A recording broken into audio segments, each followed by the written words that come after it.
Então, pessoal, na sequência aqui do nosso estudo sobre o Estado Constitucional, que é um Estado moderno, e aí a gente verifica uma transição aí no processo, né, do sistema feudal, aí o surgimento desse poder centralizado no Estado absolutista, e aí contrário, né, diferente desse Estado absolutista, o que é caráter moderno de fato é o Estado liberal, então, que se apresenta. Esse liberalismo, ele está dentro de uma corrente filosófica, né, instituída aí, discutida pelo John Locke, entendeu? E outros teóricos aí do campo da economia. Mas veja bem, quando surgiu então o liberalismo? Foi lá por volta do século XVIII, ok? O que seria isso? É uma corrente defendida por pensadores como John Locke e que pregava a liberdade individual da propriedade privada, da liberdade em manifestar os pensamentos e opiniões sobre o Estado, bem como a vida social e a vida privada.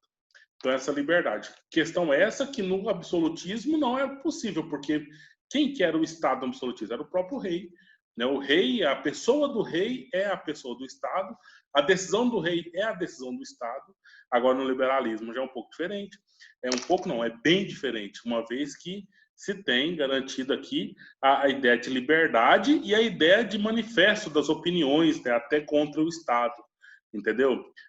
E até a liberdade de escolher quem vai dominar o Estado, quem vai, então, controlar o Estado, ok? Então, o Estado liberal, nele, há uma separação dos poderes, né? Então, não tem um poder total, mas tem o poder de cada realidade necessária social ali. Nós temos, então, um poder competente para isso. Há uma separação entre o Estado e a Igreja, né? Então, aquela unificação que tinha, ou aquela subserviência que tinha, então, ela sai da situação, uma vez que o fundamento do Estado que nós tínhamos era a própria fé, a própria religião, agora o fundamento não é mais, o fundamento é a economia, né? O reconhecimento dos direitos, principalmente os direitos do burguês, né, que não tinha, não era reconhecido, não era nem notado, era só clero e nobreza que tinha espaço. Então agora nós temos os burgueses aí enquanto pessoas dignas, né, do processo de cidadania. Garantias individuais, né, principalmente também dos burgueses, uma vez que dá essas liberdades que eles precisam para produzir, para ter uma participação social cidadã. Há a criação de constituições, os estados então modernos, então dentro daquela condição de lei, né, de um documento que estabelece a filosofia do seu próprio estado, né, a criação de constituições, liberdade individual da própria propriedade, internacionalização da economia da burguesia, né, no sentido de fazer comércio exterior, e escolha da própria da forma e do sistema de governos, né, que o povo seria livre para escolher isso aí, e no caso, numa democracia que, por exemplo, a nossa, né, então se estabelece esses pontos e se mantém esses pontos vivos, né, no sentido do poder de escolha que as pessoas podem ter. Então, limita o poder dos estados, né? Por quê? Porque aí garante o poder do povo, das pessoas que participam, uma vez que participam por meio do sufrágio, dos votos, né? E nós temos, então, estabelecendo um Estado de direito, que aí eu acho que é muito caro isso para vocês, uma vez que, então, você tem material para trabalhar, né? Uma vez que se garante aí condição de seu trabalho, uma vez que do outro lado não teria, né? E aí nós temos, então, a situação do Estado liberal, que eu acho que, dentro do contexto capitalista, se você assistiu essa aula de economia dessa semana antes, né, ficou um pouco claro.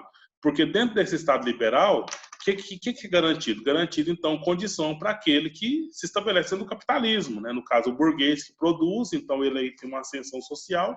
Agora, aquele que não produz, mesmo já sendo nobre, mesmo sendo clero, eles vão perder essas condições sociais, vão perder luxo, vão perder regalias, né? E agora aquelas pessoas que nem produzem nada nunca produziram, então elas estão numa condição pior ainda.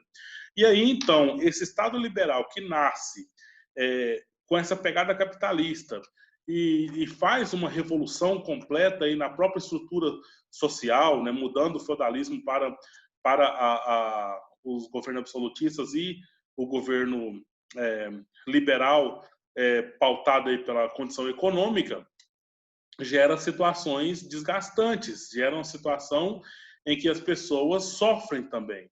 E aí nós temos essa contradição. A primeira contradição foi o quê? Feudalismo, a Idade Média contra a Idade Moderna. Depois, absolutismo contra liberalismo. Agora, liberalismo contra o Estado social, né? Por quê? Porque classes trabalhadoras aí estão inconformadas com as desigualdades sociais.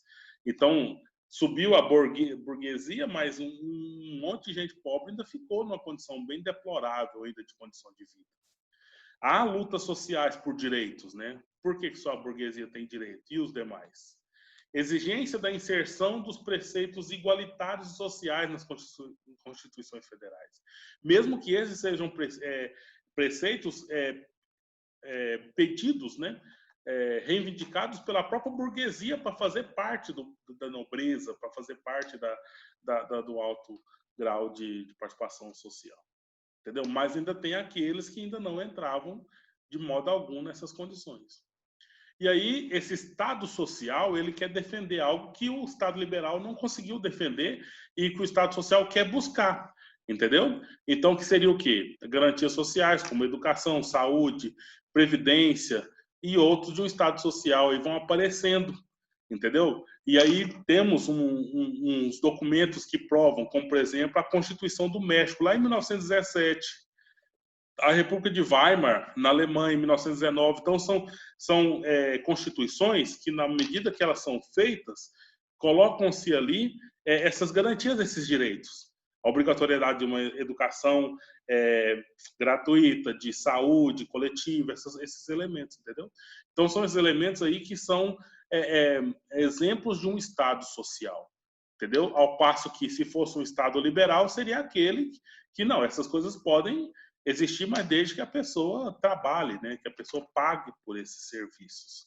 Então, seria mais ou menos nesse sentido. Ok?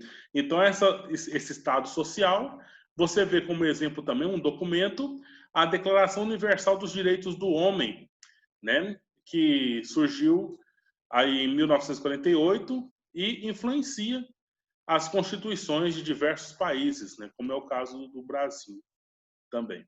Ok? O Estado Democrático de Direito, né, que é um outro Estado que também tem essas características, há o fortalecimento da instituição, entendeu? Da Constituição. Uma participação popular, as pessoas participam no processo decisório, né? E há a garantia desse cumprimento das leis. E claro que tem que estar atrelado a isso aí, as consequências, né, do não cumprimento das leis e de tudo que é elemento constituinte desse Estado Democrático de Direito. Ok? E aí nós temos uma lista de declarações, que é aquelas que eu sugeri para que vocês lessem. E há como ler, está aqui o link no blog, você pode clicar embaixo e ler. O Bill of Rights, né, que foi a Declaração de Direitos lá na Inglaterra, no contexto do John Locke mesmo, né, no sentido que nós lembramos que nós já tratamos, acho que umas 3, 4 vezes em aulas aqui. Na Inglaterra era monarquia, né? Monarquia, a maior parte do tempo monarquia. Se tornou uma monarquia absolutista lá por volta dos anos 1600, né? E esse absolutismo, então, foi muito ruim para os burgueses. Os burgueses, então, fizeram uma revolução chamada Revolução Puritana, e aí se tornou uma república. Nessa república, o líder da revolução, o Cromwell, ele acabou estabelecendo dentro da república uma monarquia absolutista, a ponto da nobreza se organizar para destituir o Cromwell, e retornou, então, à monarquia. Só que aí se tornou uma monarquia constitucional. Que diferença foi essa? Essa em que os burgueses participam do parlamento, coisa que só participavam os nobres. Agora os burgueses participam do parlamento, e aí deu base para a Revolução Industrial e a produtividade da burguesia nesse sentido. E aí essa declaração aqui, ó, o Bill of Rights, lá, né, no século XVII, que então deu esses direitos, né, esses direitos para a burguesia de participar no governo da Inglaterra, certo? Depois, essa situação aqui inspirou a Declaração de Independência dos Estados Unidos, que já estava acontecendo dentro de um contexto que já ocorria a Revolução Francesa, certo?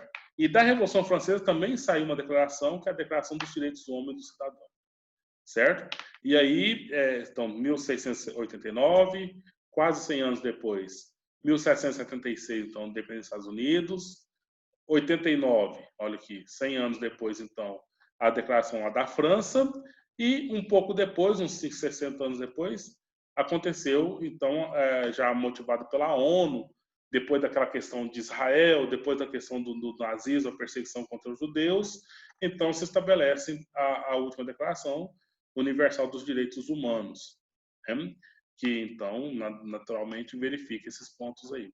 Faça as leituras, faça as tarefas aí, e nós vamos então encerrando, né, as postagens de aula para que vocês possam atualizar todo o material, para que no final, na semana que vem, a gente possa então fechar as notas e dar as devolutivas que precisa. Ok? Então, tudo de bom para vocês. Bom trabalho aí.